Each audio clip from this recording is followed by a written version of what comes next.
הראש, כנראה שהוא ברח לכיוון הגדר.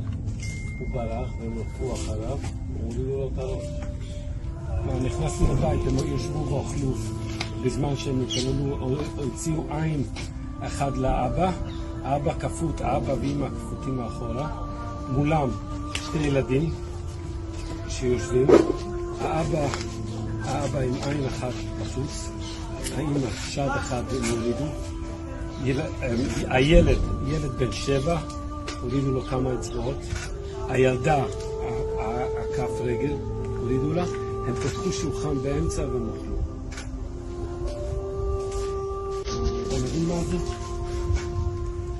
זה פשוט לא יאומן נכון.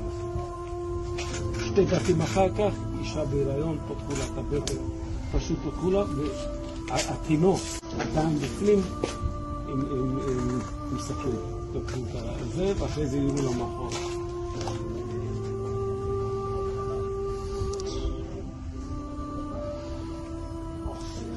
ילדים 10 ו10, ידיים מאחורה, אפילו לא ירועים, שרפו אותם בחיים. עשו מהם פייל, עשו מהם ערימה, 2 ערימות.